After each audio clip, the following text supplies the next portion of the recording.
ഇന്ന് എൻ്റെ ചേച്ചിയുടെ ബർത്ത്ഡേ അപ്പോ കേക്ക് ഒന്ന് കട്ട് ചെയ്യണമെന്നുണ്ട്. അമ്മയൊന്ന് കൂടെ ഒന്ന് വരാമോ? ഇങ്ങോട്ട് വന്നാ ഒന്ന് കട്ട് ചെയ്യാൻ വേണ്ടിട്ട്.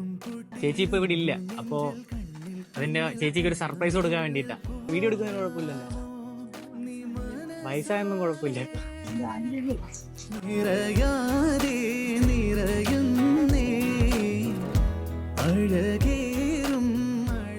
ഇതാ ചേച്ചി, കുഞ്ഞുണ്ട്. ചേച്ചി ഇപ്പൊ ഇവിടെ ഇല്ലെന്ന് പറഞ്ഞാല് ഇവിടെ ഇല്ല, മരിച്ചുപോയി. ഇപ്പൊ കുഞ്ഞൂടെ ഉണ്ട്, കുഞ്ഞു ഹാപ്പിയാ, കുഴപ്പമില്ല കേട്ടാ. അപ്പൊ അമ്മ എനിക്ക് വേണ്ടി നല്ലൊരു കാര്യം ചെയ്ത കേട്ടാ. ഈ കട ഒന്ന് ഒരു 5 മിനിറ്റ് ഒന്ന് നോക്കാവോ? അമ്മയെ കൊണ്ട് അപ്പുറത്തെ കട വരുന്നു. എത്ര പെട്ടെന്ന് മറന്നോ? രാവിലെ വന്നല്ലേ ഉള്ളു ഞാൻ. മറന്നാ?